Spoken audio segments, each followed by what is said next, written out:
Hello everyone. In this video, we are looking at a couple of issues which are taken from the Hindu. These are actually two separate editorials about how we have to focus on ensuring the safety of workers working in heat in summers. And the second article is about building sustainable food systems.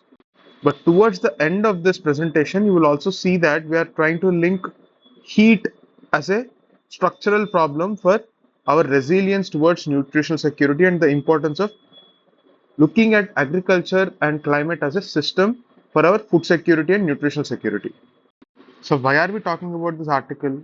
In April 2025, especially in areas like Delhi, temperature crossed 47 degrees. That's not just too hot, that's life threatening heat, especially for people who work outdoors. So, now imagine you are a construction worker or a street vendor or a sanitation worker, or maybe you're Zomato Swiggy delivery boy or even a police constable. You're out in the heat all day and you can't afford to stay home. There is no paid leave, there is no heat shelter. You just have to push through. So, this editorial about the heat crisis and our response is supposed to be addressing this problem. So, it is in this context you have something called heat action plans. Okay, they're basically government documents or plans that outline how cities should respond to this extreme heat situations. They should give warnings, provide water stations, shaded areas, etc. Sounds good, right? But the problem is they don't really work for the people who are affected by the heat the most: urban informal workers.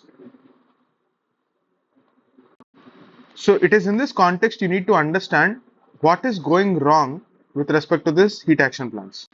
But for effective functioning of heat action plans, we need to understand heat as a structural risk. What do you mean by this? When we say heat is a structural risk, we just don't mean that it's hot outside and people are not comfortable. It means something more than that. Heat is no longer a one time event, it's a long term, predictable, and worsening threat deeply linked to how we build our cities, plan our labor policies, and structure our public services. So it is an irreversible thing. That's why we are saying it's a structural risk. So it's not just about the weather, it's about the system that failed to protect people from that weather. So let's understand this word structural in a broader manner. Structural means it gives a framework for our society, economy, and governance, right? So here we are trying to say that we have to integrate this reality of heat as an element of urban planning. Then we also have to look at it from labor laws perspective. We have to look at it from health systems perspective. You have to address the inequality that is already existing in the society, and in addressing that inequality, heat should be taken as a uh, parameter. So all of this structurally amplify the harm of heat, and that's why it is we are saying that it is a structural risk. So now let's understand the policy framework gaps that are existing in our country with respect to this issue. When you're looking at this, you have to know what institutions exist, what are the loopholes, and how it affects the vulnerable groups. In this case, it's about urban informal workers. So what is the institutional framework here? Firstly, we have the NDMA, National Disaster Management Authority, and it is supposed to issue guidelines for disaster categorization early warning systems. But the problem is there is no specific guidelines for heat. It is not completely evolved. And the heat action plans are largely symbolic because they are not effectively being implemented. There is no involvement of the Ministry of Health and Family Welfare at all. Okay, that's one more concern because it is supposed to overlook the public health and public health readiness for heat stress and also hospital preparedness. Nothing of that sort is happening. And then there is this gap from Ministry of Labor. They are expected to ensure workplace safety. Labor codes are supposed to be enforced. Even that is not happening. The other stakeholder is IMD, which is supposed to give weather forecasting alerts to people. That is happening. It has been much more better than what it used to be, but still not enough because The data of IMD is not mapped to other ministries like this, and therefore timely intervention is ignored. All of this goes back to the weak legal mandate of the rules under NDMA. The NDMA guidelines are advisory, they're not enforceable. There is no legal penalty, and therefore they largely remain symbolic. Okay, and all these heat action plans that you see are very generic, which say like common generic advice like drink water, avoid going out at noon. I mean, the workers don't have an option of not going out. It's not like they want to go out in noon, right? So there are no ward level heat maps, vulnerable assessments, or real time implementation of any of these plans. And there is also a funding gap, which is common in every governance system because most of these plans are either through CSR or donor funded exercises only. There is no dedicated budget for this, and this cannot go on like that. You can also probably link this article to GS4 because you are seeing a lot of interdisciplinary questions. So it is important to explore the ethical dimensions of heat action plans also. Firstly, to begin with, it is a duty of the state. Whenever you see any problem that is there in the society, we turn towards the state. It becomes a responsibility of the state to protect the vulnerable lives. Whatever may be the source, a lack of guideline can never be an excuse. So, it is the ethics of duty of the state. Secondly, it is also about the idea of justice and equity. Extreme heat doesn't affect everyone equally, right? But current systems treat it as a general risk and not a class disproportionate crisis. This is the key word. Heat action plans can never be prioritizing everyone equally. They should prioritize the most vulnerable, not just issue blanket warnings and generic advices. So, this is the ethical justification for heat action plans.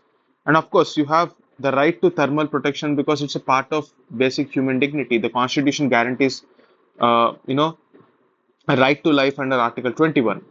But rising heat without state safeguards will violate that dignity through policy inaction. So it becomes an ethical problem, right? If a worker dies from heat stroke because there was no shade, no water, no break allowed, it's not a weather event that failed them, it's a governance failure, and therefore we need to focus on that. So, this is the justification. The state's ethical duty is not just to avoid causing harm, but to actively prevent any foreseeable harm which holds the capacity. Because state holds the capacity to avoid all these harms, right? And therefore, HCPs, that is the heat action plans, are instruments of this preventive ethical governance. That can be a justification. And finally, fair distribution of cooling resources is again an ethical argument because people who contribute least to urban emissions suffer the worst.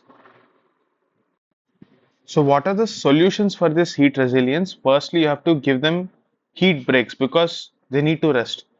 Public access to water should be ensured. There should be compensation for any heat related loss, meaning, if they take a leave because they are not able to work, there should be some wage insurance. And there should be urban planning for ensuring cooling. There should be some place to rest. Only when we address this urban heat inequality cycle, we will be able to actually address a very big component of urban inequality in the future because of the impending climate crisis. Because it has various dimensions, like we discussed, worker exposure, there will be a poverty trap, they cannot escape that and they have to work. And because of that, there will be productivity loss and there will be additional health burden. And it's a vicious cycle. Therefore, urban heat inequality cycle will be perpetuated by policy ignorance only. Therefore, we have to make some policies for addressing that problem. The second article is about the food systems crisis because of the climate change and also the increasing population. What are the dimensions of this problem? Firstly, we have food security as a problem because of lack of access and affordability. See, food doesn't mean just carbs or carbohydrate. You also have to ensure protein as well as a good balance of fat and other micronutrients in balance, not in any excess. So there is a persistent malnutrition because we are not moving towards calorie deficiency as a policy. We are not focusing on protein. We are not focusing on micronutrients. And this is causing health burden to the country. Add to that, just like how we discussed in the case of heat, now we are also having climate linked stress in areas of Himalayas as well as tribal areas where productivity is coming down. So it is again impacting the access and affordability issues, and this is a vicious cycle. And therefore, if we want to fix this problem of food security, we need to move beyond idea of food security and move towards nutritional security and think of agriculture as a system. This system has an important component of environment as well as economy policy. So you need to integrate all these elements into your policy making so that we move away from idea of food security as mere calorie sufficiency and move towards nutritional sufficiency and also environmentally sustainable policy.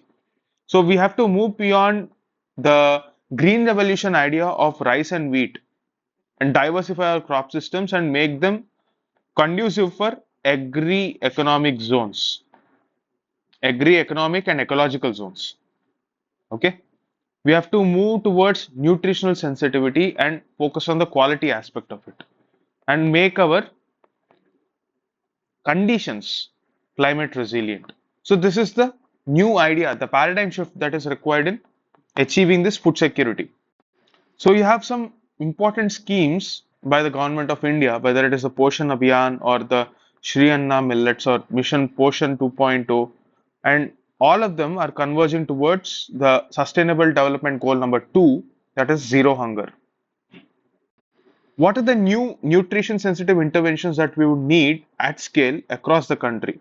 Firstly, we have to focus on millets because they do not require the same amount of inputs and they're easy to grow in different pockets of this country where even today water is a scarcity and most of the agriculture is rain fed. This is all the more true in areas where millets grow naturally, millets and also pulses.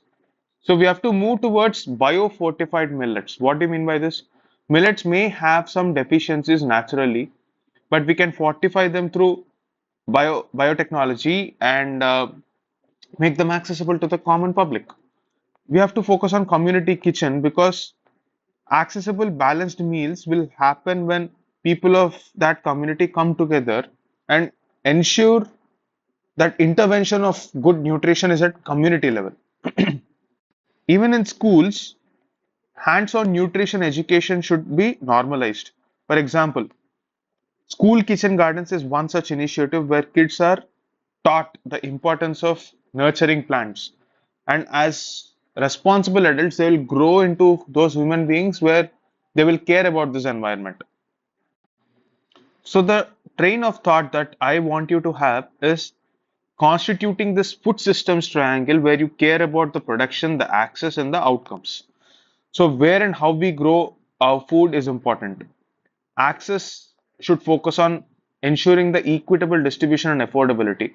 And nutritional outcomes is also equally important because ultimately when our food is not keeping us healthy, we need to relook at it. So this is the triangle of the thought framework which will keep these food systems intact and address multiple problems at the same time. So I'm looking at some case studies of success. One is the Ahmedabad heat action plan, and I'm linking it with the second article that we have read here, Follow in Himalayas, Food and Land Use Coalition. So both in urban areas and rural areas, if we are integrating this idea, we are moving towards an environment friendly solution for climate change. So this is the integration of articles and the thought process that I was talking about. But just like we discussed, the policy integration problem, aligning with multiple ministries, implementation gaps, or lack of local capacity, all of these problems are amplified even in the case of food systems. So the solution for that is we need to take a rights-based approach where the state is supposed to deliver all this services that we talk about as a matter of right, not as a matter of charity. So this can be used in your conclusions. A nation is judged by how it treats its most invisible citizens. You can use this line on any vulnerable sections issue. Okay. Addressing heat vulnerability and food systems require integrated rights-based approach that prioritize the most vulnerable. So this can be your conclusion for both the articles. I hope you enjoyed the lecture. That's it for today. See you soon.